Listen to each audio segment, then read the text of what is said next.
एसे फंनैसो होनदोब्रा आंनि बुंनांगौ मा होननो सानदों बेराय मोननानै गोसोखौ गोजोननाय मोनदों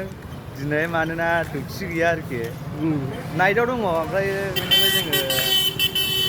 गामिखौथ' मिथिया नालाय बेनिखायनो बेरायलाबायबाय आरोखि बबेयाव मा दं बबेयाव मा गैया बेखौहाय एसे इनकाउरि खालामनो नागिरदों आरोखि दा जोङो बबे जायगायाव फैदों जोंनो मिथिया गावखौ गाव जास्ट माने लामाखौल' एसे आन्दाज लायै लायै थाबायबाय आरोखि दा फैफिननायाव रोंनाय नङा नालाय ओंखायनो जायखिजाया बे मेन लामा बेजोंल' हाबबाय फिसा फिसौ लामाजोंथ' हाबनो हाखाया आन्दायखागोन बे आरोखि रावबो गैया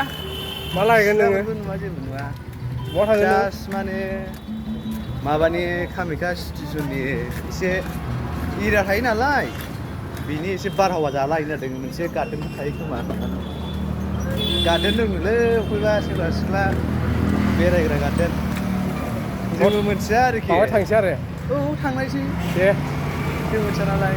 नों नुखाबाय नुनायानो नुवाखै मबाइलावसो नुयोमोन आं नोगोरनो नामा मामोनथाय बावबाय आं जाथ'बाय नामाथाय